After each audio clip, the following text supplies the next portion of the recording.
Hello everyone, I am Priyanka Gaur. Welcome back to my channel learning with pace. हम लोग class 6 की history का chapter number 10 कर रहे हैं एंड इस चैप्टर का नाम है न्यू किंगडम्स एंड एम्पायर्स। तो इस चैप्टर में हम बेसिकली ये जानेंगे कि जो भी हमने ऑलरेडी किंगडम्स ये पढ़ लिए हैं, जैसे कि समुद्रगुप्ता का टाइम पीरियड हमने पढ़ा, हर्षवर्धन का टाइम पीरियड पढ़ा, फिर हमने पल्लवास एंड चालुक्यास के बारे में जाना।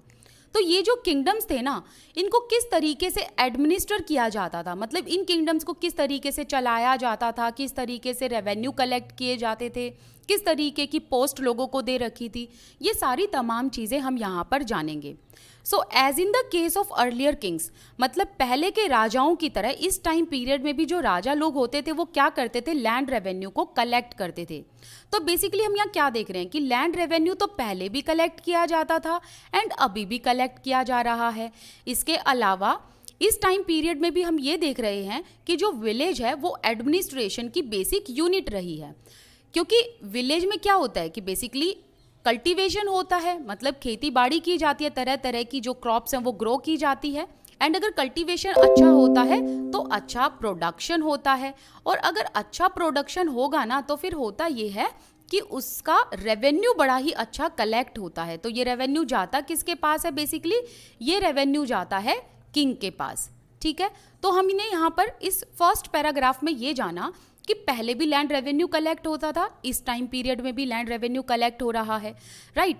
एंड पहले भी क्या होता था, जो विलेज था वो एक मेन सोर्स था लैंड रेवेन्यू का। एंड इस टाइम पीरियड में भी हम क्या पढ़ रहे हैं कि इस टाइम पीरियड के जो किंगडम्स थे उन राजाओं के लिए एंड उनके किंगडम के एडमिनिस्ट्रेशन के लिए अभी भी विलेज इंपॉर्टेंट सोर्स था फॉर लैंड रेवेन्यू। ठीक है, लेकिन अब आपके माइंड में क्वेश्चन आएगा कि जब पहले की तरह सब कुछ सेम था तो हम यहाँ पढ़ क्यों रहे हैं। एक्चुअली यहाँ पर ना आपको एक नई चीज़ जानोगे। यहाँ पर इस टाइम पीरियड में बड़े बड़े जो है चेंजेस होते हैं, अलग अलग डेवलपमेंट इस टाइम पर आप देखने को पाएंगे। तो पहला एक बहुत बड़ा चेंज क्या था, kings adopted a number of steps to win the support of men who were powerful either economically, socially और because of their political and military strength. अब देखो इस लाइन का मतलब क्या हुआ कि इस टाइम पीरियड के जो राजा लोग थे ना वो तरह तरह की स्टेप्स उठाते थे, मतलब तरह तरह की तकनीकें, तरह तरह की तरकीब निकालते थे कि किस तरीके से एक पावरफुल मैन का सपोर्ट हासिल किया जाए। एंड ये सपोर्ट राजा किस तरीके से हासिल करने की कोशिश करते थे, इकोनॉमिकली मतलब पैसे से, सोशली मतलब उसको सोशल स्टेटस हाई करके, या फिर पॉलिटिकली एंड मिलिट्री स्ट्रेंथ देकर। तो आपके मन में यहाँ पर 2-3 क्वेश्चन आए होंगे, उनको हम यहाँ पर क्लियर करेंगे, डोंट वरी। पहले तो ये लाइन आप समझो जो मैंने अभी आपको बताई कि पहले ऐसा नहीं होता था, अर्लियर किंग्स ऐसा नहीं करते थे। लेकिन इस टाइम पीरियड में हम ये देखते हैं जो किंगडम्स थे ना, उन किंगडम्स के जो रूलर्स होते थे, जो राजा लोग होते थे, वो एक पावरफुल मैन का सपोर्ट अपनी तरफ लाने के लिए, अपनी तरफ खींचने के लिए तरह तरह के स्टेप्स उठाते थे। एंड क्या क्या स्टेप्स उठाते थे, जैसे कि इकोनॉमिकली, सोशली या फिर पॉलिटिकली या फिर military strength.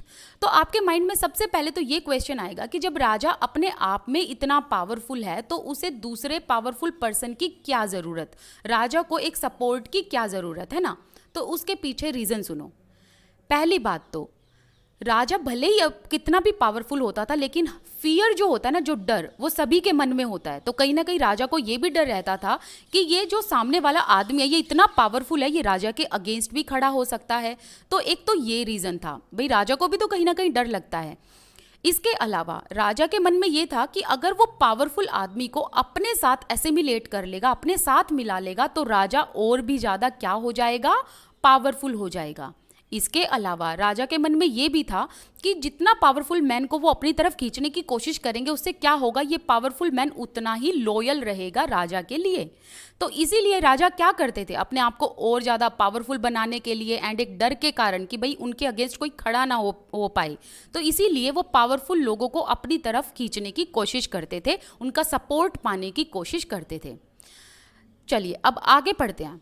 Some important administrative post वर हेरेडिटरी। तो राजा ने इस टाइम पीरियड में क्या करा, जितने भी किंगडम्स थे इस टाइम पीरियड के, तो उनमें से कुछ रूलर्स ऐसे थे जिन्होंने एडमिनिस्ट्रेटिव पोस्ट को हेरेडिटी बना दिया। हेरेडिटी का मतलब क्या है, जैसे कि राजा का बेटा राजा होगा, गवर्नर का बेटा गवर्नर होगा, मतलब ये चीज़ आप शायद समझ गए होंगे कि हेरेडिटरी पोस्ट कर दी।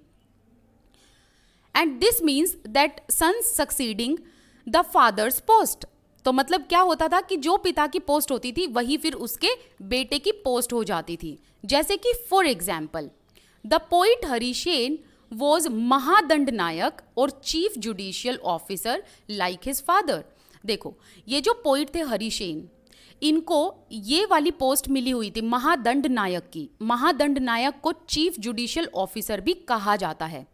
सो जब हरिसेन महादंड नायक थे तो हरिसेन के बाद जो इनका बेटा होगा ना, उनके हाथ में ये पोस्ट ऑटोमेटिकली चली जाएगी। तो इसे कहते हैं हेरेडिटरी पोस्ट। दैट मीन्स कि जो पिता की पोस्ट है वही बच्चे को ट्रांसफर हो जाती है। जैसे कि राजा का बेटा राजा, फिर उसका बेटा राजा, फिर उसका बेटा राजा, तो ये होती है हेरिडिटरी पोस्ट।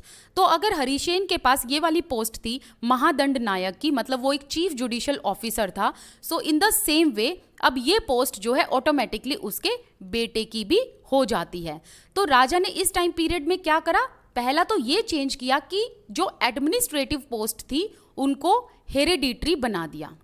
ठीक है, हालांकि इसके नुकसान फायदे बहुत कुछ थे, वो चीज हम लास्ट में पढ़ेंगे। ओके, इसके अलावा दूसरा चेंज ये आया कि एक पर्सन को बहुत सारी पोजीशंस दे दी ऑफिस में। जैसे कि हरिसेन की अगर हम बात करें तो हरिसेन पहले क्या थे, महादंड नायक थे। इसके साथ साथ हरिसेन को कुमार अमात्य भी बना दिया एंड संधि विग्राहिका भी बना दिया। तो हम यहाँ क्या देख रहे हैं, हरिसेन के पास 3 पोस्ट हैं। 3 पोस्ट कौन कौन सी होगी, देखो ध्यान से सुनना इन चीजों को, बहुत इंपॉर्टेंट है ये। पहली तो महादंड नायक, इसे क्या कहा जाता है, चीफ जुडिशियल ऑफिसर। दूसरी महादंड नायक के अलावा कुमार अमात्य, तो कुमार अमात्य की पोजीशन भी हरिसेन को दे रखी थी। कुमार अमात्य का मतलब क्या है, एक इंपॉर्टेंट मिनिस्टर। इनका काम ये होता है कि राजा को सलाह मशवरा देना टाइम आने पर। इसके अलावा तीसरी पोस्ट हरिसेन को दे रखी थी संधि विग्राहिका। तो संधि विग्राहिका का काम क्या होता है, एक ऐसा मिनिस्टर जो वॉर एंड पीस मेंटेन करके रखता है, राइट। तो यहाँ पर भी ये राजा को सलाह मशवरा देते रहते हैं। तो यहाँ पर हमने देखा कि एक ही बंदा, मतलब जो कि पोइट था, हरिसेन क्या था, कोर्ट में पोइट थे, तो उसी को ही पोइट तो था ही वो, उसके अलावा उसके पास 3 पोस्ट और थी, महादंड नायक की, इसके अलावा फिर हम देखते हैं कुमार अमात्य की, फिर इसके अलावा संधि विग्राहिका की। अब क्वेश्चन यहाँ पर कैसे आते हैं, क्वेश्चन आपसे कई बार ऐसे एग्जामिनर पूछ लेता है ऑब्जेक्टिव टाइप्स में कि महादंड नायक बेसिकली ये कौन सी पोस्ट है, आपको आंसर देना है चीफ जुडिशियल ऑफिसर। फिर कुमार अमात्य क्या है, ये मतलब है कि इंपॉर्टेंट मिनिस्टर। संधि विग्राहिका एक ऐसा मिनिस्टर जो वॉर एंड पीस को मेंटेन करता है बेसिकली। सो तीनों पोस्ट के जो मीनिंग है वो भी आपको ध्यान में रखने हैं।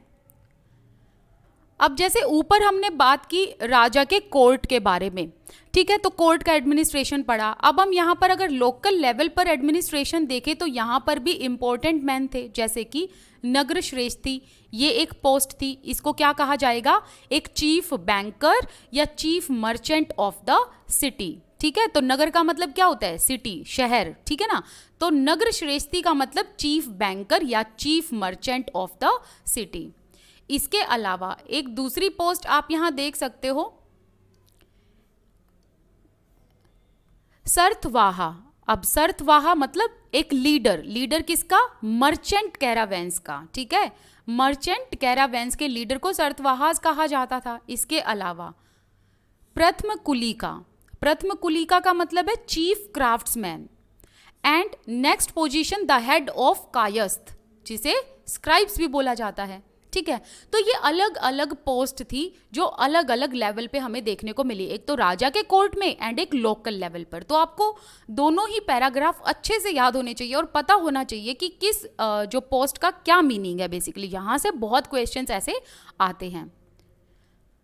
Now these policies were reasonably effective, but sooner or later some of these powerful men grew strong enough to stand up independent kingdom। अब देखो क्या होता है, यहां पर हमने पहले क्या पढ़ा कि पोस्ट थी हेरिडिटरी। ठीक है, अब जैसा कि मैंने बताया राजा का बेटा राजा, मिनिस्टर का बेटा मिनिस्टर, गवर्नर का बेटा गवर्नर, स्क्राइब का बेटा भी वही जॉब मिलेगी, वही पोस्ट मिलेगी कायस्थ वाली। सो बेसिकली सारी पोस्ट हेरिडिटी कर दी। इसके पीछे रीज़न ये था, पहला रीज़न जो था कि ये इसीलिए राजा ने इन पोस्ट को हेरिडिटरी किया था क्योंकि राजा के मन में ये था कि ये सभी लोग हमारे लिए लॉयल रहेंगे एंड जिन जिनको हम जो जो पोजीशन दे रहे हैं उनकी सारी फैमिली लीनिएज हमारे लिए हमेशा लॉयल रहेगी। दूसरा उनके मन में ये भी था कहीं ना कहीं कि ये लॉयल तो रहेंगे ही, ऊपर से होगा क्या कि हमें बार बार लोगों को काम सिखाने की ज़रूरत नहीं होगी। तो अगर बचपन से ही एक बेटा अपने पिता को मिनिस्टर की जॉब करते हुए देखता आ रहा है तो बच्चे को पता है कि ये जॉब कैसे की जाती है, राइट। अब ये जो पॉलिसीज़ थी ना, ये पॉलिसीज़ इफ़ेक्टिव तो थी, बट बाद में हुआ क्या? बाद में हुआ ये कि ज़रूरी नहीं है कि आज अगर पिता लॉयल है राजा के लिए तो बेटा भी लॉयल ही होगा। तो बाद में देखने को ये मिला कि फैमिली लीनिएज में आगे हमें ये देखने को मिला कि कुछ लोग ऐसे थे जिन्होंने राजा के अगेंस्ट प्रोटेस्ट करना शुरू कर दिया। प्रोटेस्ट इन द सेंस राजा के अगेंस्ट आवाज़ उठानी शुरू कर दी, राजा के अगेंस्ट लड़ाइयाँ शुरू कर दी, ठीक है। तो यहाँ पर हम क्या देख रहे हैं? यहाँ पर हम ये देख रहे हैं कि भले ही पोस्ट को हेरिडिटरी कर दिया हो, बट दैट डजंट मीन कि राजा के लिए जो लॉयल होगा उसका बेटा भी आगे जाके राजा के लिए लॉयल होगा, राइट। तो वो चीज़ यहाँ पर उन दिक्कतों का सामना करना पड़ा, राइट। तो हम यहाँ पर ये देख रहे हैं कि जैसे जैसे राजा के हाथ से पावर लूज होती गई वैसे वैसे ये जो हेरिडिटरी पोस्ट जिनके पास आती जा रही थी ना, उन्होंने क्या सोचा? उन्होंने सोचा कि क्यों ना हम भी अपने इंडिपेंडेंट किंगडम बनाएं। ओके, आगे है कि ये जो हेरिडिटरी ऑफिसर्स थे इनके एडवांटेजेस एंड डिसएडवांटेजेस जो मैंने आप लोगों को यहाँ पर बता दिए कि एडवांटेज तो मैंने यहाँ पर बता दिया कि लॉयल्टी एंड दूसरा ये कि बार बार काम नहीं सिखाना पड़ेगा। डिसएडवांटेज ये था कि लॉयल्टी नहीं मिलती थी उतनी जितनी, जैसे कि सपोज करो यहाँ पर एक पोस्ट इस इंसान को दे रखी है, ये है मिनिस्टर और ये राजा के लिए बहुत लॉयल है, ठीक है। अब जरूरी नहीं है कि इसका बेटा भी उतना ही राजा के लिए लॉयल होगा, तो जो इसका बेटा होगा वो राजा के अगेंस्ट वॉर भी कर सकता है। तो यहाँ पर वही देखने को मिला, डिसलॉयल्टी भी देखने को मिली। तो बहुत सारे ऐसे लोग थे जिन्होंने फिर क्या करा, बाद में इंडिपेंडेंट किंगडम्स को सेटअप करना शुरू कर दिया। अब हम बात करते हैं न्यू काइंड ऑफ आर्मी के बारे में। अब हम ये बात करेंगे कि इसी टाइम पीरियड में राजा किस तरीके से अपनी आर्मी को मेंटेन करते थे। लाइक अर्लियर रूलर्स, पहले रूलर्स की तरह some of these kings maintained a well organized army. तो पहले के रूलर्स की तरह कुछ राजा ऐसे थे इस टाइम पीरियड में जिनकी अपनी प्रॉपर वेल ऑर्गेनाइज्ड आर्मी होती थी, प्रॉपर एलिफेंट्स वगैरह ये रखते थे। इसके अलावा कुछ राजा ऐसे थे जिनके पास चैरियट्स होते थे, चैरियट्स का मतलब होता है रथ, एंड दोनों तरीके के सोल्जर्स ये रखा करते थे, दोनों तरीके के सैनिक होते थे, कैवेलरी भी फुट भी। तो कैवेलरी वाले सोल्जर्स कौन से होते हैं? जो घुड़सवार होते हैं, बेसिकली घोड़े पर बैठकर जो लड़ते हैं, राइट। इसके अलावा कई बार ये भी देखा गया कि किसी न किसी राजा को ट्रूप्स की ज़रूरत पड़ ही जाती थी। मतलब वैसे तो कुछ राजा ऐसे थे जो प्रॉपर वेल ऑर्गेनाइज्ड आर्मी रखा करते थे, लेकिन कई बार क्या होता था ना कि राजा को ट्रूप्स की ज़रूरत पड़ जाती थी अगर उसे कहीं पर बैटल लड़ना होता था। तो इस टाइम पर राजा की हेल्प की जाती थी मिलिट्री लीडर्स के थ्रू। तो क्या होता था कि जब भी राजा को ट्रूप्स की ज़रूरत होती थी तो मिलिट्री लीडर्स क्या करते थे, वो अपनी अपनी सेना जो है वो राजा के पास भेज दिया करते थे। तो अब इसके बदले मिलिट्री लीडर्स को राजा क्या दिया करते थे? इसके बदले मिलिट्री लीडर्स को रेगुलर सैलरी नहीं मिलती थी। मतलब देखो, आप समझे इस चीज़ को कि राजा को अगर सपोज करो ट्रूप्स की ज़रूरत है, ठीक है, उसे कहीं बैटल लड़ना है, कहीं लड़ाई लड़नी है और राजा को चाहिए बहुत ज़्यादा सैनिक, और राजा के पास जो है लिमिटेड सैनिक है। तो अब इस टाइम पर राजा की हेल्प की जाती थी इन मिलिट्री लीडर्स के थ्रू। तो ये जो मिलिट्री लीडर्स होते थे ना, ये अपने सैनिक भेज दिया करते थे राजा के पास। तो अब मिलिट्री लीडर्स को इसके बदले क्या मिलता था? देखो, इसके बदले इनको लैंड मिलती थी, ना कि रेगुलर सैलरी। तो इन मिलिट्री लीडर्स को रेगुलर सैलरी नहीं मिलती थी, बल्कि राजा इनको लैंड दे दिया करते थे, मतलब जमीन का कुछ हिस्सा दे देते थे। तो अब ये मिलिट्री लीडर्स इस लैंड का क्या किया करते थे? ये लैंड रेवेन्यू को कलेक्ट किया करते थे। मतलब लैंड पर कल्टीवेशन वगैरह करके कुछ ना कुछ करके ये उसे रेवेन्यू कलेक्ट करते थे। एंड फिर ये जो मिलिट्री लीडर होते थे ना, इस रेवेन्यू को खर्च कैसे करते थे? कुछ तो अपने सोल्जर्स पर, अपनी ट्रूप्स को मेंटेन करने में लगा देते थे, और कुछ पैसा अपने हॉर्सेस पर लगा देते थे, मतलब अपने घोड़ों पर ये लगा दिया करते थे। एंड इसके अलावा कुछ पैसा ये इक्विपमेंट में लगाया करते थे, ठीक है।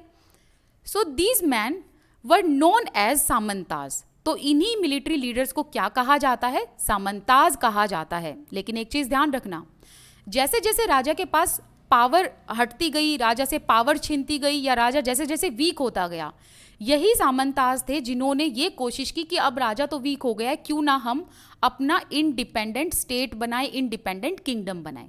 बेसिकली आप इस चीज से समझोगे क्या, क्वेश्चन ये आएगा सामंताज कौन थे। सामंताज बेसिकली ये मिलिट्री लीडर्स थे जो राजा की हेल्प करते थे। किस चीज से हेल्प करते थे? अगर राजा को एक्स्ट्रा सैनिक की जरूरत होती थी तो ये मिलिट्री लीडर्स, मतलब ये सामंताज जो थे, ये अपनी ट्रूप्स प्रोवाइड करते थे राजा को।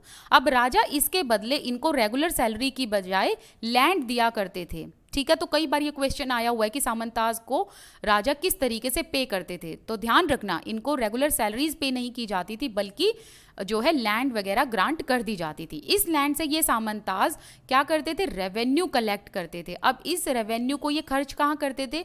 कुछ तो सोल्जर्स पर, कुछ हॉर्सेस पर एंड कुछ इक्विपमेंट पर। फिर आपको ये ध्यान रखना है कि इन सामंताज ने तब इंडिपेंडेंट किंगडम बनाने की कोशिश की जब जब राजा वीक हो गए थे, है ना। तो अभी हम बात करेंगे असेंबलीज के बारे में कि सदर्न किंगडम में किस तरीके से एडमिनिस्ट्रेशन किया जाता था।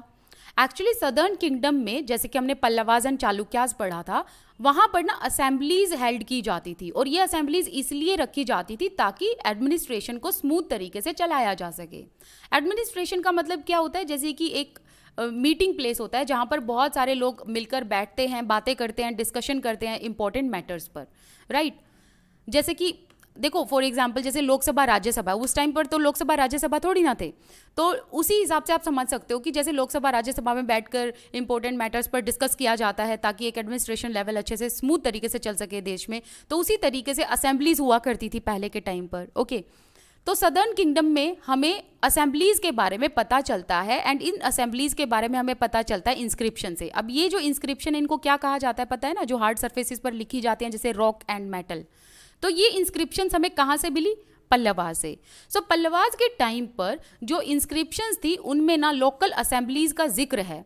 अब यहाँ पर हम देखते हैं कि 3 तरीके की लोकल असेंबली, एक तो सभा, दूसरी उर एंड तीसरी नगरम। तीनों के बारे में आपको पता होना चाहिए, सभा, उर एंड नगरम। यहाँ से कॉम्पिटिटिव एग्जाम्स में बहुत क्वेश्चंस आए हुए हैं।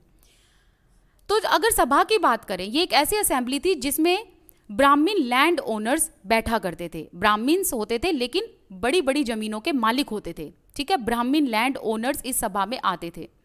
एंड ये असेंबली फंक्शन कैसे करती थी? एक सब कमिटी के थ्रू, मतलब अदर लोग जो थे वो इनके नीचे काम करते थे, एंड वो ये देखा करते थे कि प्रॉपर तरीके से किंगडम में इरिगेशन हो रहा है, या एग्रीकल्चरल एक्टिविटीज़ प्रॉपर तरीके से ऑपरेट हो रही है या नहीं हो रही हैं, रोड्स वगैरह बन रही हैं या नहीं बन रही हैं, लोकल टेम्पल्स का वो ध्यान रखा करते थे। तो पहला आपने क्या पढ़ा? सभा असेंबली के बारे में। तो ध्यान रखना, सभा असेंबली की अगर हम बात करें तो इसमें ब्राह्मीण्स होते थे जो बड़ी बड़ी जमीनों के मालिक होते थे, ठीक है, ये लैंड ओनर्स होते थे। एंड एक चीज़ मैं आप लोगों को याद दिला दूं कि सदर्न किंगडम में जो बड़ी बड़ी जमीनों के मालिक होते थे, जो लैंड ओनर्स होते थे, उनको वेलालर कहा जाता था। नेक्स्ट सभा है उर, ठीक है, उर। तो इसमें आप क्या देख रहे हो कि ये ऐसी विलेज असेंबली थी जहां पर वो लोग आते थे जो ब्राह्मीण्स नहीं थे। अब ब्राह्मीण को छोड़कर कौन कौन हो गए? क्षत्रिय, वैश्य एंड शूद्र। लेकिन आप लोगों को पता है कि शूद्राज को तो वैसे इंपॉर्टेंस नहीं दी जाती थी उस टाइम पर, तो बचे कौन? क्षत्रिय एंड वैश्य। तो क्षत्रिय एंड वैश्य में से जो भी लोग होते थे, जो बड़ी बड़ी जमीनों के मालिक होते थे, वो यहाँ पर आकर मीटिंग किया करते थे। तो ध्यान रखना, अगर हम सभा की बात करें तो सभा में वो लोग थे जो ब्राह्मीण्स थे एंड बड़ी बड़ी जमीनों के मालिक थे। उर में भी बड़ी बड़ी जमीनों के मालिक ही बैठा करते थे, लेकिन वो ब्राह्मीण्स नहीं थे, नॉन ब्राह्मीण थे। तो नॉन ब्राह्मीण के आगे आप लिख लेना जैसे कि क्षत्रिय एंड वैश्य। अगर हम नगरम की बात करें तो नगरम भी एक ऐसा ऑर्गेनाइजेशन था, किसका? मर्चेंट्स का, ठीक है। तो हमने 3 असेंबली देखी। एक तो सभा, जहां पर जो लोग बैठते थे वो ब्राह्मीण्स थे बेसिकली, लेकिन वो लैंड ओनर्स थे। उसी तरीके से उर सेकेंड असेंबली, जो कि गांव में हेल्ड की जाती थी, एंड यहाँ पर भी बड़ी बड़ी जमीनों के मालिक जो होते थे वो बैठते थे, मतलब लैंड ओनर्स बैठा करते थे, लेकिन वो ब्राह्मीण्स नहीं होते थे, वो क्षत्रिय या वैश्यज होते थे। अगर नगरम की बात करें तो नगरम एक ऐसी ऑर्गेनाइजेशन जहां पर मर्चेंट्स लोग बैठा करते थे। ये मर्चेंट्स की ऑर्गेनाइजेशन थी basically. So it is like that these assemblies were controlled by rich and powerful land owners and merchants. तो हमें एक चीज समझ में आती है कि ये तीनों जो असेंबली थी ये किसके द्वारा कंट्रोल की जाती थी, एक रिच पावरफुल लैंड ओनर्स या फिर एक रिच पावरफुल मर्चेंट से ये ऑर्गेनाइज की जाती थी basically. Many of these local assemblies continue to function for centuries. तो देखो अभी हम पल्लवाज एंड चालुक्याज के टाइम पीरियड की बात कर रहे हैं, लेकिन अगर इनके टाइम पीरियड के बाद की भी बात करें ना, तब भी ये लोकल असेंबलीज हेल्ड होती थी। मतलब ये लोकल असेंबलीज सेंचुरीज तक चली, मतलब 100 सालों तक आगे तक सक्सेसफुल ये चली थी। इसी तरीके से मीटिंग होती थी एंड मीटिंग में वही लोग होते थे जो यहाँ स्पेसिफाई किए गए हैं, जैसे कि सभा में ब्राह्मण लैंड ओनर्स, उर में नॉन ब्राह्मण लैंड ओनर्स, नगरम में मर्चेंट पीपल थे, लेकिन मर्चेंट भी वो लोग जो पावरफुल एंड रिच होते थे बेसिकली। एंड ये असेंबली लोकल असेंबलीज आगे तक चली थी, सेंचुरीज तक चली थी। ठीक है, अब आगे वाला जो ये पार्ट है ऑर्डिनरी पीपल इन किंगडम, ये हम नेक्स्ट वीडियो में करेंगे। Till then bye bye, thank you so much for watching this video.